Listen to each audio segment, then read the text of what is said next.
Good afternoon, it's Joyful Hermit, and I continue on with, I'm just going to share yet again, trying to work through this temporal problem of a spiritual nature. And that is this ongoing harassment and ugliness from canon law approved diocese hermit. Been going on 17 years, over 17 years now. And I'd done a video the other day and I put it on private. I'm not ready to really share that, I decided. A few people saw it. But in the meantime, then, the person has come out with very lengthy, a couple of different lengthy responses and refuting and all of that. My main concern has all along been, or recently, has been that the person has started doxing me again, using my personal name, my given name, and also libeling. Takes what I write and twists it, distorts it, conflates it, so that in order then to attack it and to make it a negative or something that isn't right, and also lies. I don't like lying about me. I'm not a Gnostic, I'm not a New Age person. So I do trust in the Spirit of God, and I try to have the spiritual life supersede the temporal in my own daily existence. And probably that's come from a great deal of suffering in ways to rely on God and to trust. Today I've been very ill with a terrible headache and lots of pain, and my knee has been throbbing a lot.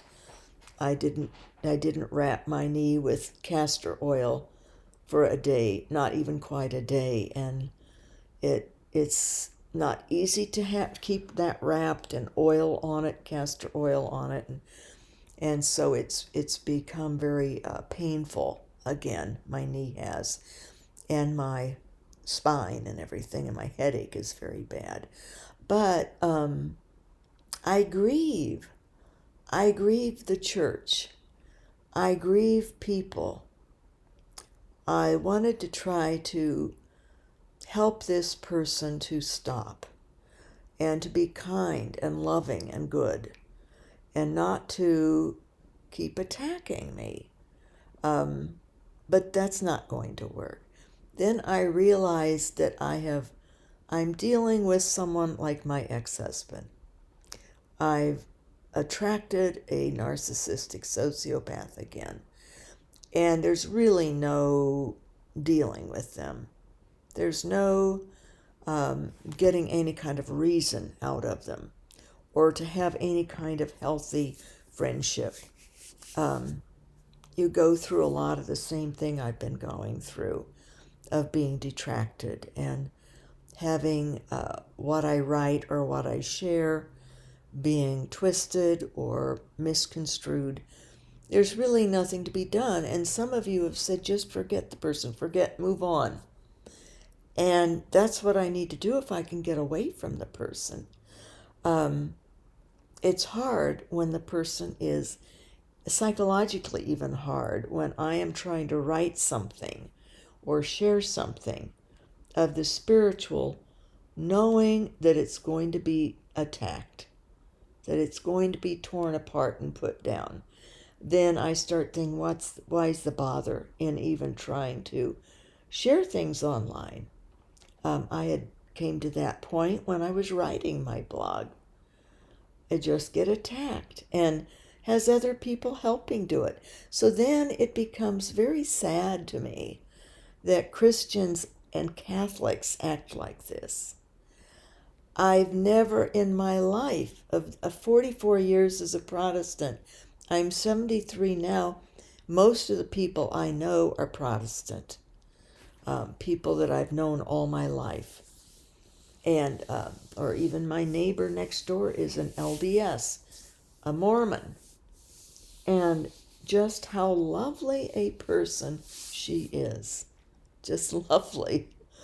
Christian, but not technically of a Christian denomination, is a Mormon, but knows how to be good. And so I don't know what the answer is other than to pray and to, I did want to put on this blog site, on my video site. I wrote it on my blog because the person is stating that they have corrected their hermit life with their bishop office, and of course trying to make it seem like I lied or whatever. It just goes on and on. I realize that it's my ex-husband all over again. You can't deal with sociopathic, like they're very intelligent. They don't tell the truth, and I don't know if this lady is or not. My ex, the psychologist, said that was his issue. Narcissistic, very low self-esteem inside, but built himself up by tearing me down constantly.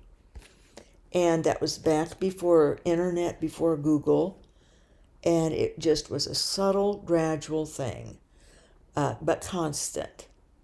And the one time I do recall is when I had written an article that got published, and was doing very well in my master's degree program. And he must have envied that or something. But he told people that he actually wrote the article that I had written and got published. And I would help him with his papers. And I did brainstorm with him on ideas. And I came up with, he was flying someplace that week. Which later I found out anywhere he went, he would have affairs with women. But I think it was to a conference or something. And I thought, well, because I knew I needed a hook for writing this article. We were to write something regarding reading. And it was right before school was going to start, about a month before, so the end of July or something. And in California, the school started in September. They started later. At least that would have been back in 1976, I think it was, or 77. And I got this idea of a busy working parent on a plane, going off to a business trip or something, and decided I would submit this to Airline Magazine, and have it be for busy parents, how they could help their child's reading improve.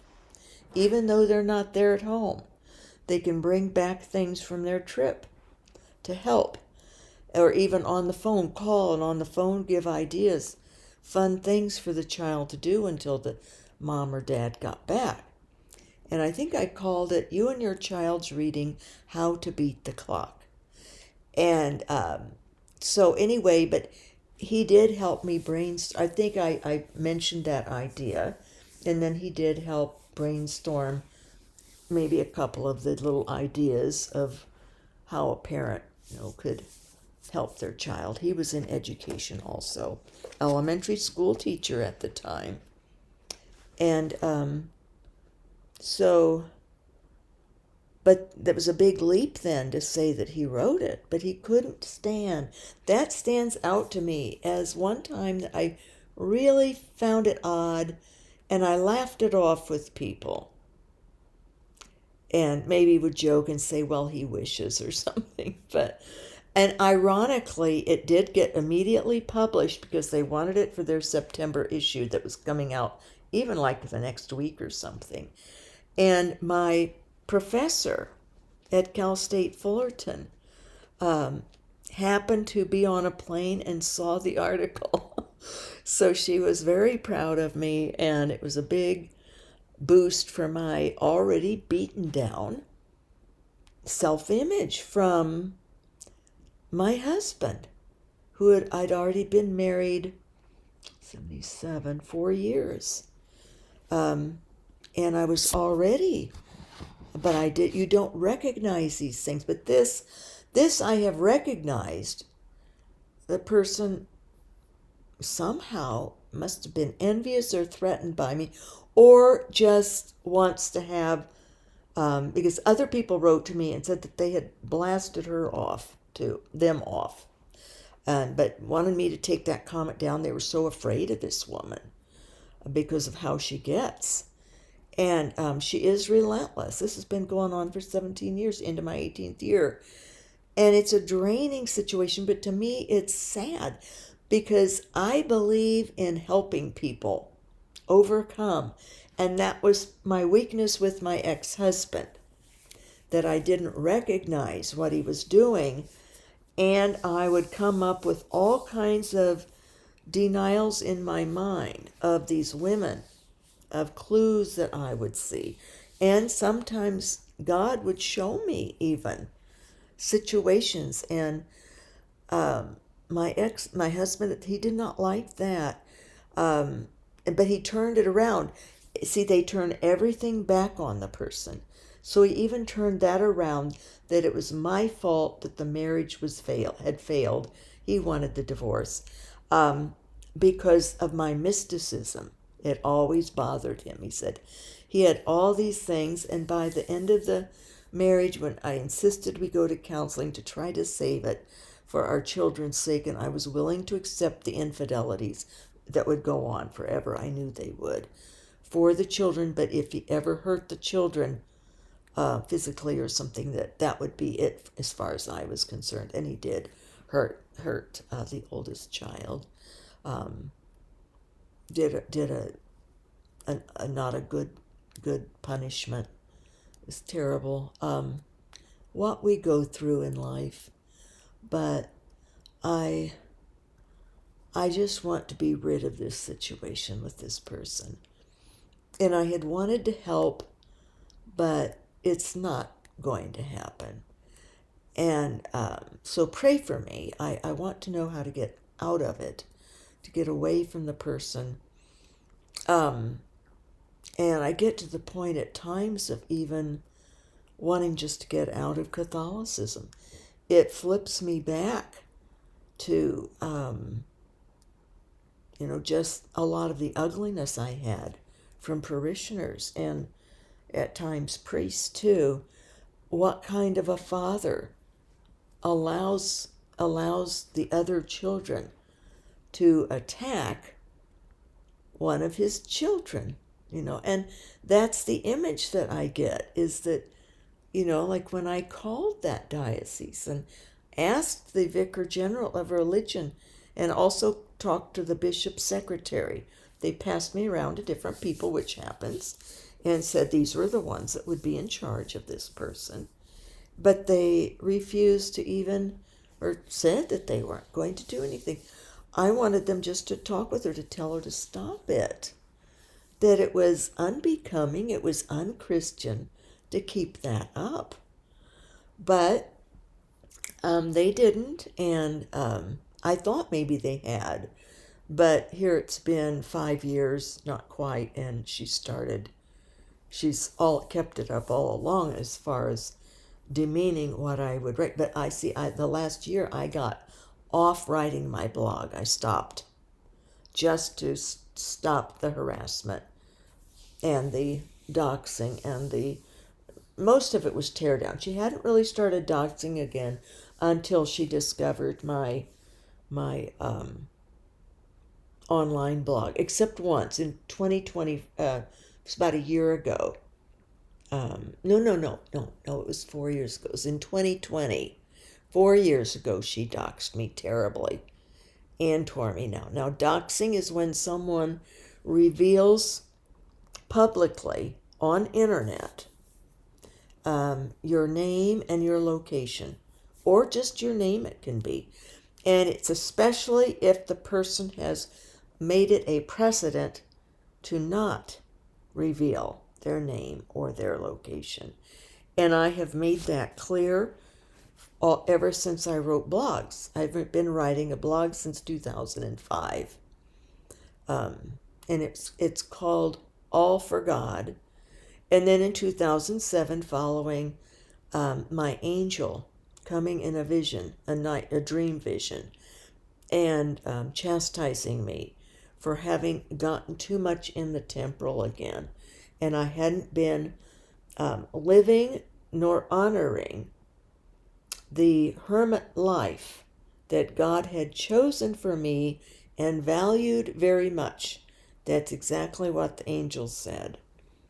And did it in such a way that always indicates to me in visions or dreams that the person I'm to listen very carefully and not have my attention directed at all any other way. So the angel spoke through a phone. And even though I could see him, he was just, like 4 feet from me.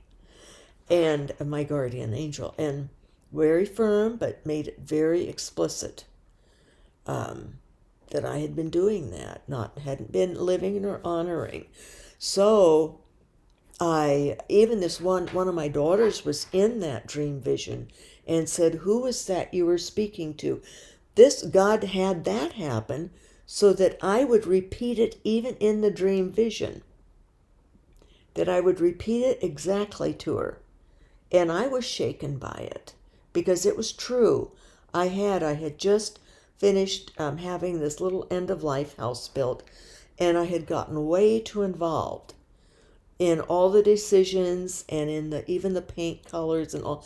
My mind can do that. I spiritualized that house with all kinds of holiness, but I had gotten too distracted.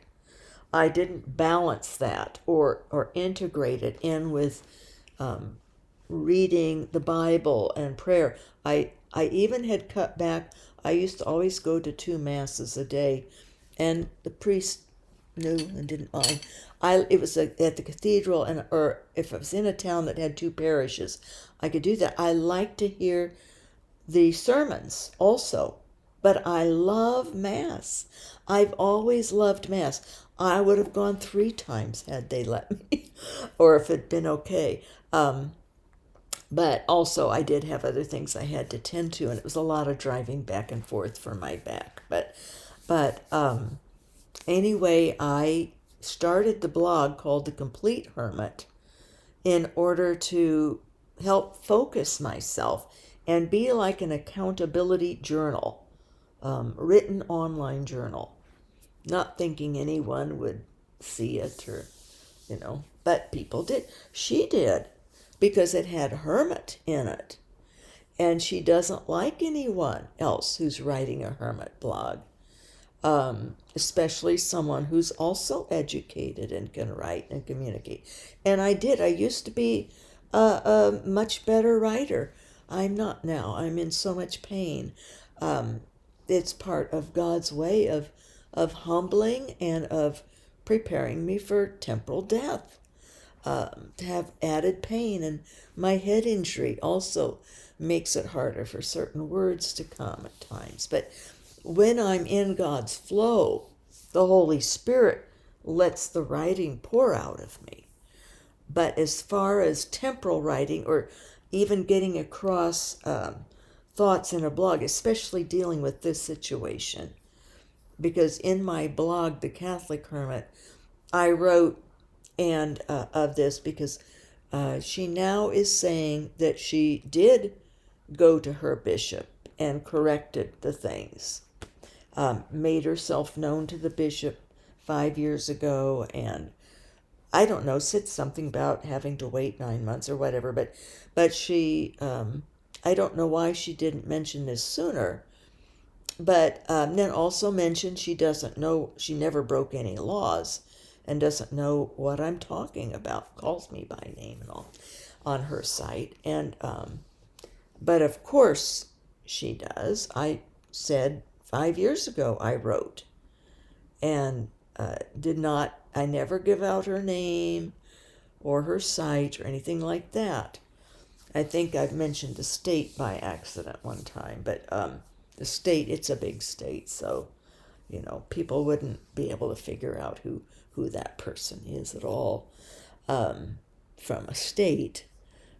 So anyway, uh, she would have known. I listed out the 3 different laws that were broken: internet stalking, harassing, um, internet libel, that's written lies and of distorting or twisting or deceiving based on what someone has written, causing them damage through that, and doxing, exposing my name, and she did my actual location. And she had been doing that when I had to move 3 times. And when she did it 5 years ago, I was on the floor, barely able to walk. And I felt very threatened physically and vulnerable because I had just moved in here. I didn't know anyone at all. I didn't even know my neighbors next door. And anybody could have taken my name and my exact location.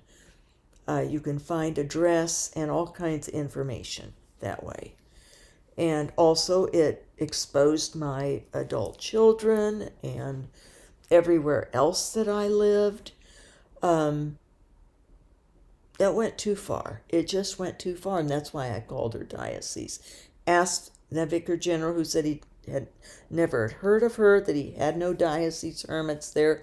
I first was routed to the bishop's office, and the bishop's secretary said they had never heard of any. She would check with the bishop, but referred me to the Vicar General of Religious men and women in the diocese. And he said no, that he didn't know of this person. And I did not threaten lawsuit, but I did say, and I had written it. He wanted me to write the things that she was doing, and I did that. But I did say, as a canonical hermit, she is their responsibility. And could he please talk with her and have her stop it?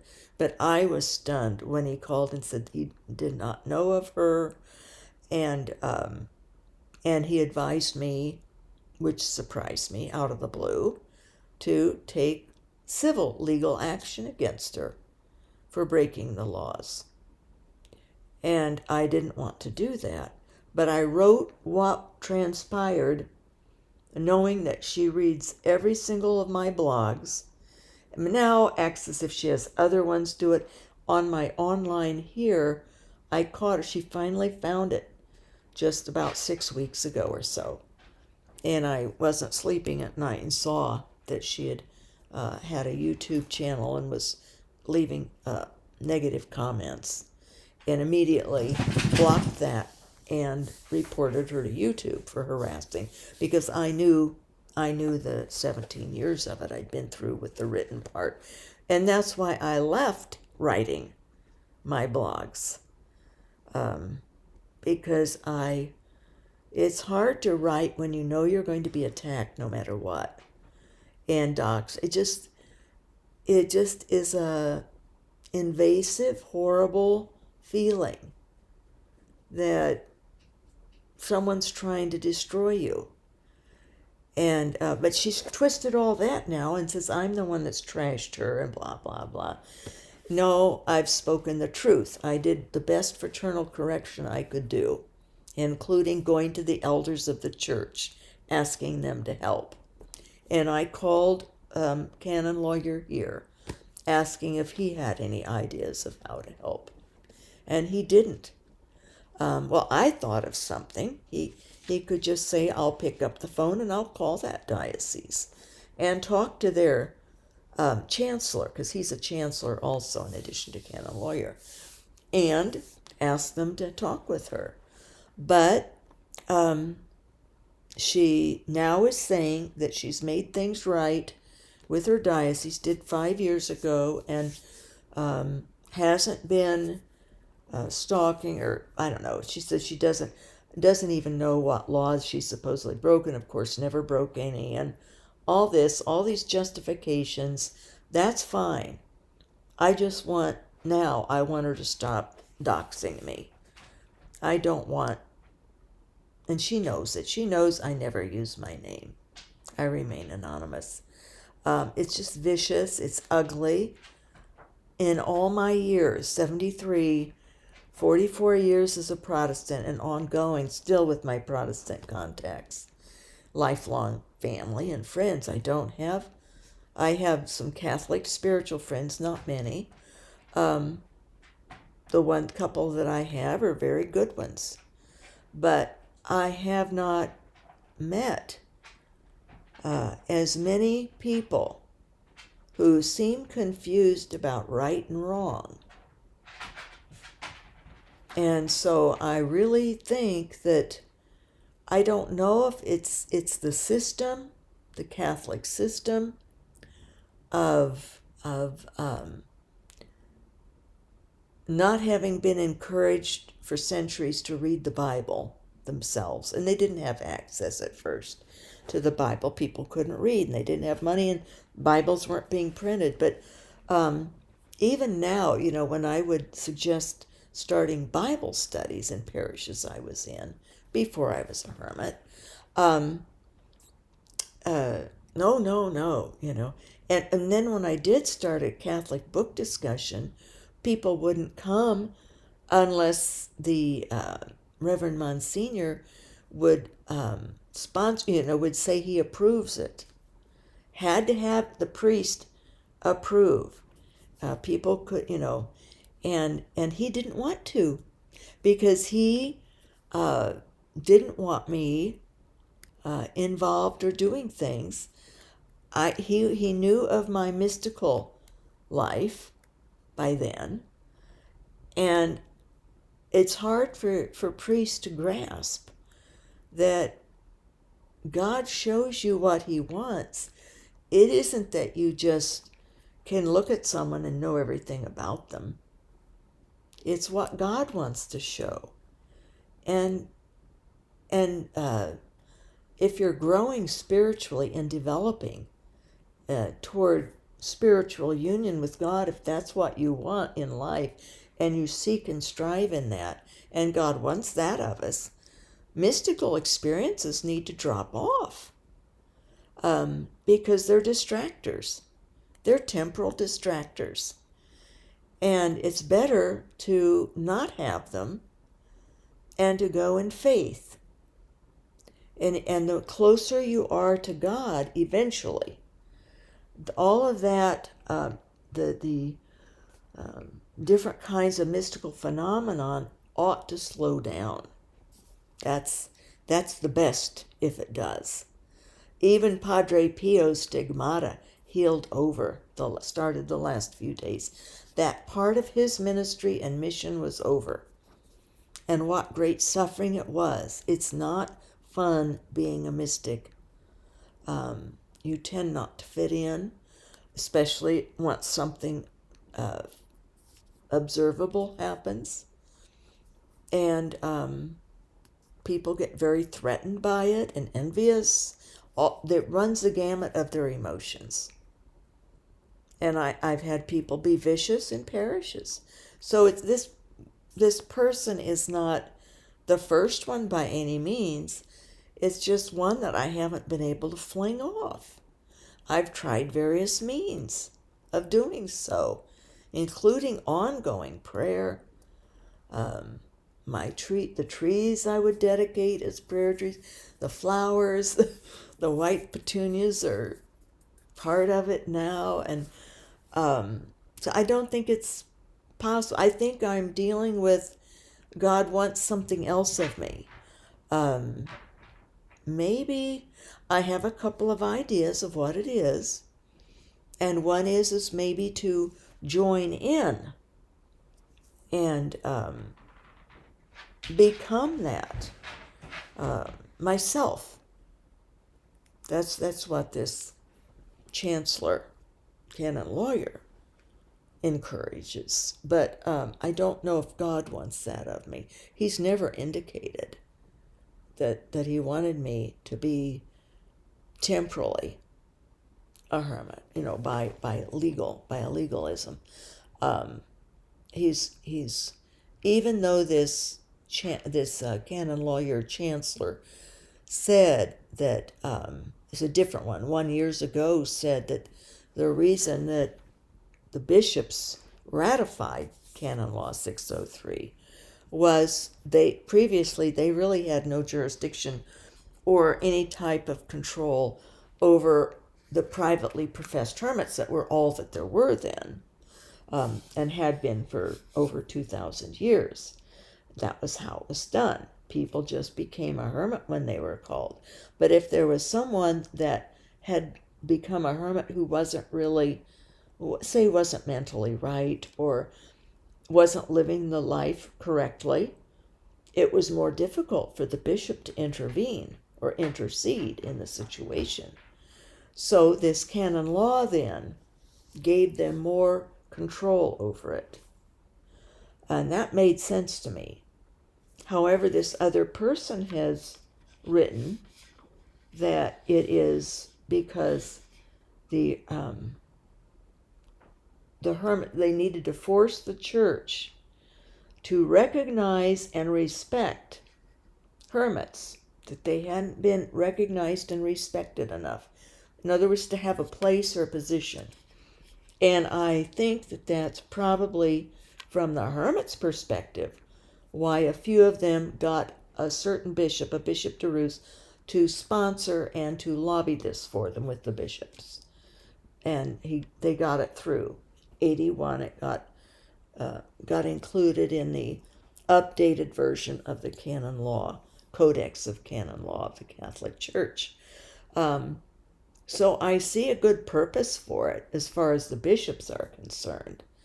But there's nothing mentioned about publicizing yourselves or wearing a habit or having a title of your name or postnominal letters after your name, ERDIO, or having a public mass when you do your vows, or a reception, or a videotape of it that you put online. None of that. It's not really something we need to promote.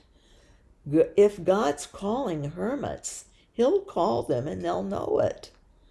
It's not like a matter of, let's get the word out and recruit people to be canon law hermits so that we can develop a movement and get some respect around the Catholic Church and have a place and a position of prestige and status and power, have our own little lobbying group for who knows what next, do what we want, because we're going to change the face of what it was to be a humble, hidden, nothing old hermit, tucked away, praying, suffering, doing penance, praising God, having an intimate relationship with Jesus Christ, and a stricter separation from the world. That's also stated, for whether you're a canonical hermit or a privately professed one of the traditional historic path. But at this time, I'm sure even this canon lawyer the other day, he at first wasn't even thinking in terms at all about private, of anybody being privately professed. It was all the canon law, and that's what he liked, what he encourages. And I realize it's already done. The trend is not going to reverse.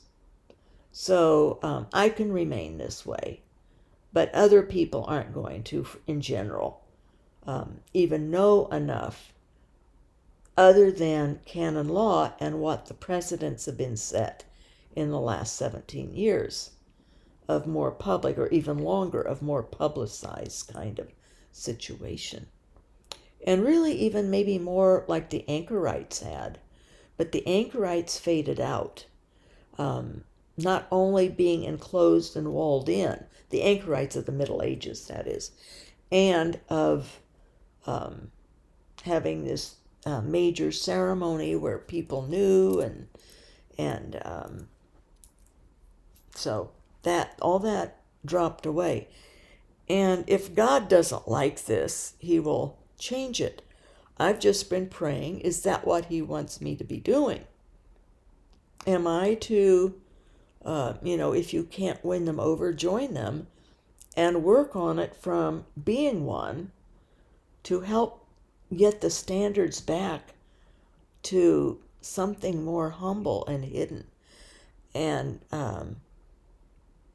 share at least the prayer and the insights God has given me on how to be a hermit and keep the requisites of how hermits ought to live and always did live. But in our time period, it takes some figuring out and some trial and error to know. I had to find out that wearing a habit, boy, you stick out like a sore thumb, and people assume things.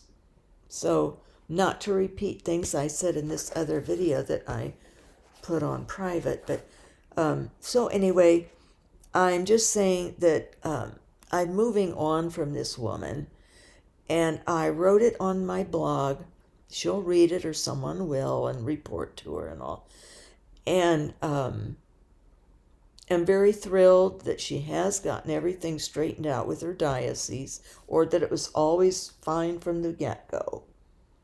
And because she's claiming, that I'm all wrong and all this, and that's fine. I think no harm done, because other than I would like her to stop doxing me, and I've made that clear in writing, and I'm saying it now.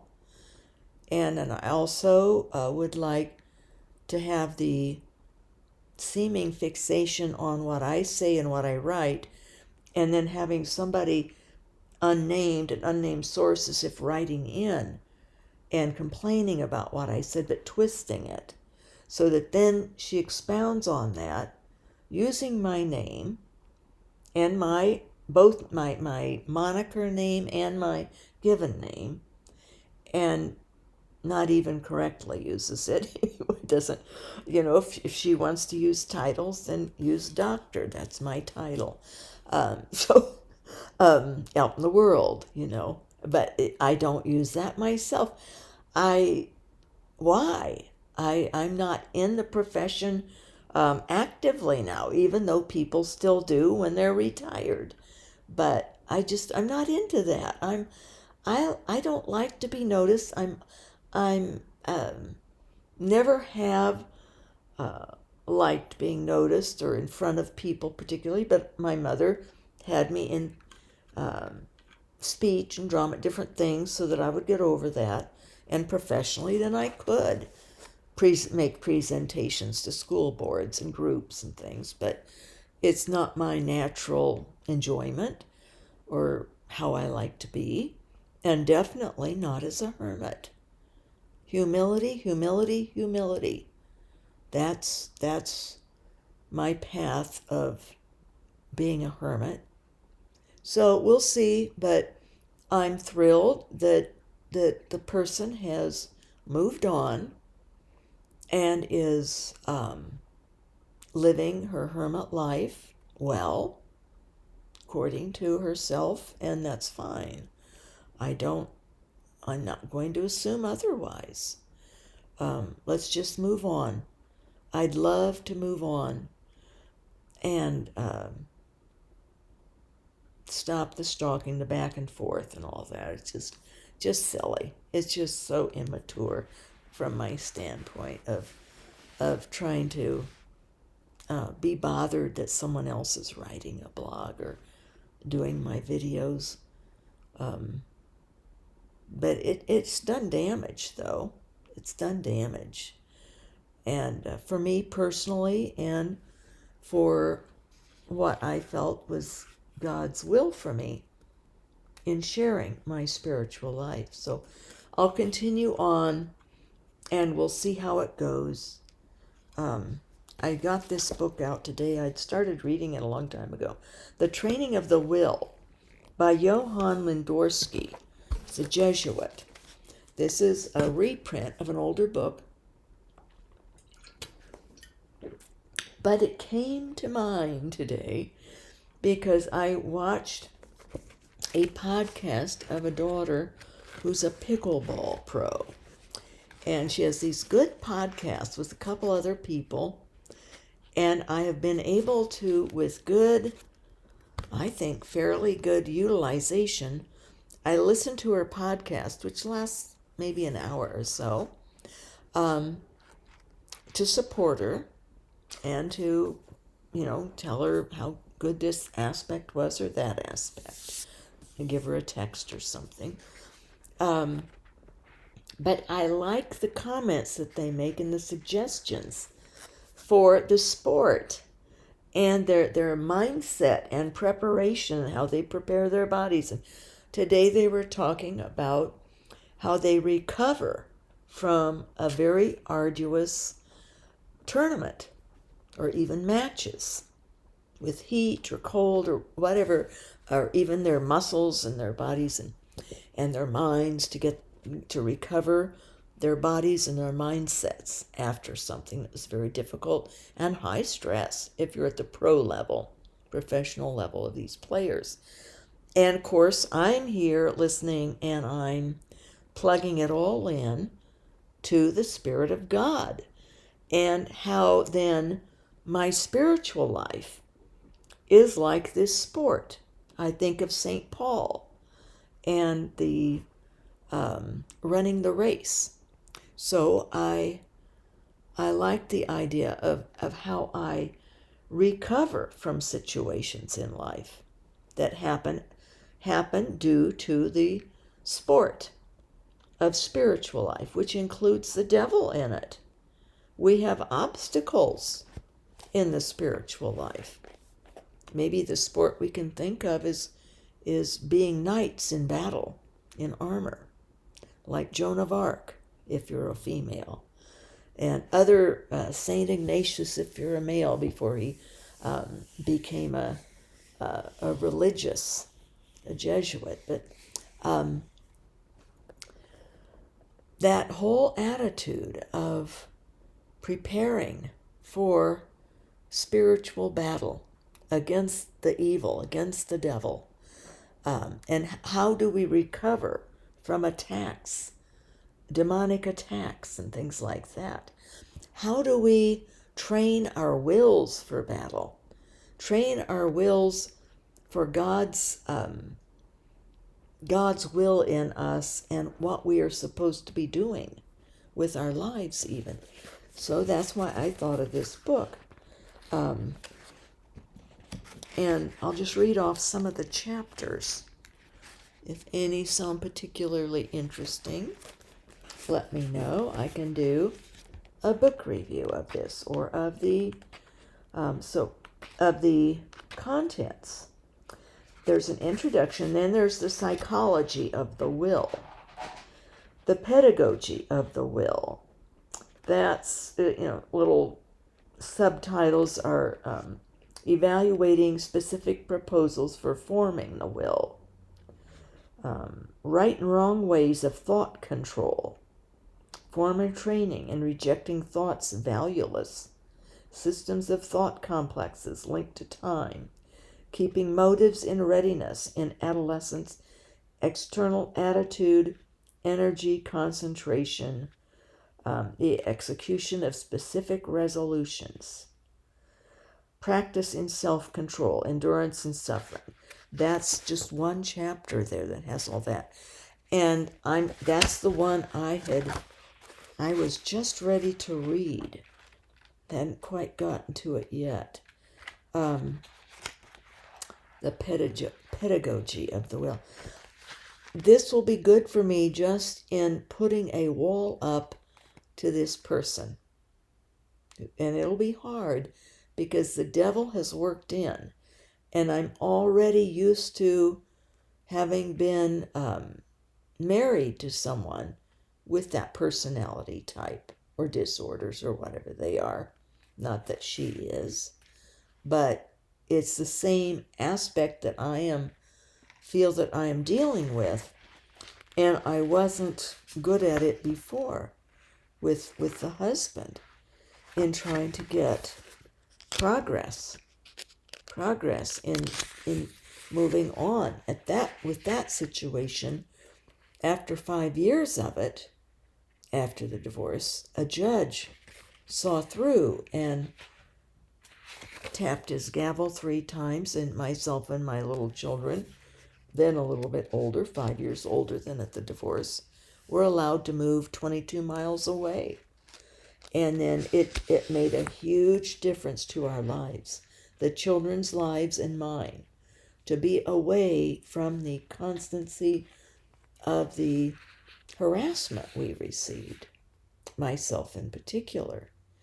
And then they had more fun even on the weeks, a couple of weeks in the summer they would be there. He eventually remarried and had then before that had a stable girlfriend for a while with 3 children, and then married the woman, and her 3 children were there when they would visit.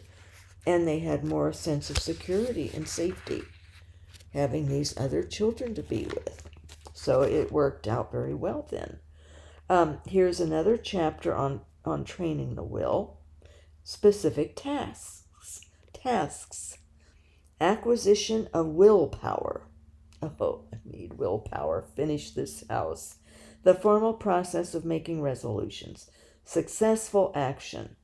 The content of training of the will. Cultivation of separate virtues. The struggle against faults. The struggle against bad habits.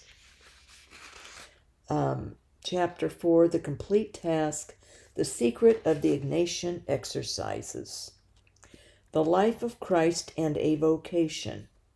The central values of God and one's vocation. Complete education in the family and at school. The limits of the training of the will. Then at the end are practical suggestions, problems for groups, and self-education. There'll be little tasks and ideas, practices that I can do by myself, and you can too. Or if some of you have families or spouses, or are in a position where you're teaching children, or have situation that you are an employer, this would be excellent. Let me know in comments if there's any particular section that you'd like for me to go over, or if you'd just like an overall book review when I get finished reading it and taking my notes. And it will come from a scriptural background, a Jesuit background. This is a reprint. It was first published in 1932. And let's see where he's from. I think he was the imprimatur, is an archbishop from Milwaukee, Wisconsin, in the United States. But it's a translation. Johann Lindworski, either German or Swiss, probably Swiss, I'm guessing. I'll try to do a little research on this author, this Jesuit priest, because I'm not finding anything about him really that I'm seeing too much. So when something comes to mind, because I've been praying today about this situation, I've had tears over it. I've been having to take extra for my headache, which I don't think is from that situation, because I've had this situation for 17 years. But I am relieved that the person sounds as if is wanting to move on. I don't know, she didn't say that per se, but just the fact that she's clearing up and saying that she had talked to her diocese. And they do indeed. They are indeed aware of her, and were. She says the bishop's secretary was so new, didn't know of her. And that the Vicar General somehow didn't know of her either. Or, no, I think it was just that he was just trying to get rid of me because he feared a lawsuit. But then in the same instance, on the same blog post, she wrote about how she signed a waiver of any no bars hold waiver, that if she did do something that ever was bad, that she could get sued, the diocese would not be held liable. But uh, I hadn't threatened a lawsuit, so he just brought it up that if I needed to get her to stop, that would be a way to do it. Take legal action against her. And I don't want to, I don't even know if that would even stop it, because I'm thinking this is unhealthy. This is kind of sick. And today came to mind that I was in the same kind of rut that I was in with my ex-husband, but with that, thanks be to God, it was 10 years with him. It's technically not quite 11 when he left, but the year before he had gone on to a position in Beverly Hills, so wanted me to stay back with the children in the house. And eventually then I thought nuts to this, and I sold the house, and then he still didn't have us move up there, but then I insisted. So that's what you go through with that kind of person, though. They are relentless, they're very clever, they're cunning, and they are very intelligent, and it's like a sport with them, a sport. And they're going to win. And I noticed in Major League Pickleball this weekend in Salt Lake City, I couldn't find the channel to watch. I wanted to watch my family member play, but I noticed some comments of somebody who had been playing had been doing a lot of cheating, and that the pro pickleball tournament now has been more and more people are cheating, and they need to get more cameras on the lines, and sad, but it eventually happens no matter what. When things become more high stakes with people, and they themselves get more interested in winning at all costs and being important at all costs, when their egos get involved, they will say anything and do anything. And so that's why it'll either end up that I will quit anything online or get out of hermit life even. I don't know, or out of the Catholic Church. What will it take for me to be spared? I had to get out of a marriage to get away from that narcissistic sociopath I was married with. And he kept on. You become their target. They feed off of the superiority and the game of it that they get from doing you in, and being superior and being in control of you and having the last say, the last word. And so that's why I'm not going to mention this person again unless it gets to the point where it is that I am leaving this, which, though, at this point I've always had the insight that it was something God wanted me to do, especially the writing. But now the speaking, whatever, that seems to be fitting a niche. And this canon lawyer chancellor the other day at this diocese said, "Oh no, you've got to keep doing that. That sounds so wonderful. Sounds so good."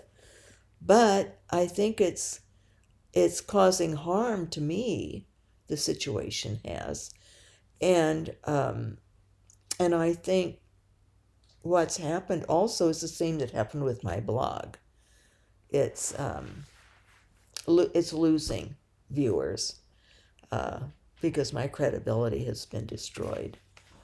But also, it might not be just that. It's also, I think I lost Protestant people, and because I'm Catholic, and probably other contributing factors. But definitely since she found my video site, which I was in bliss for about 8 months without her finding it. But no such luck. The devil is real. The devil is as real as God is real. Evil is as real and powerful as is goodness. It's up to us to choose. I'm counting on this person to choose good now. We'll see, and we'll hope it. I'm bowing out from any mention of having anything to do with it. So, which will take training of my will to do in a way also, because I've already in my life been a victim of this type of personality, which means that I have a weakness and a desire to think that I can help the person or get things corrected. And I found within the Catholic Church system, anyway, the temporal Catholic world, no.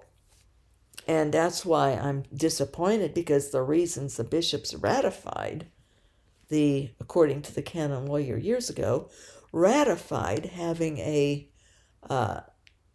canon law so that bishops could correct problems, could solve issues like this with somebody's acting out or doing something or even taking the hermit vocation in a very public way with habits and promoting and all that, promoting of self, and not just this, other ones are doing it now too, wearing habits and calling themselves sister or brother, and starting hermit order or living together, just doing things that aren't in the canon law even, and aren't in hermit tradition, of successful hermit tradition of many religions and over ages, not just Christianity for 2,000 years.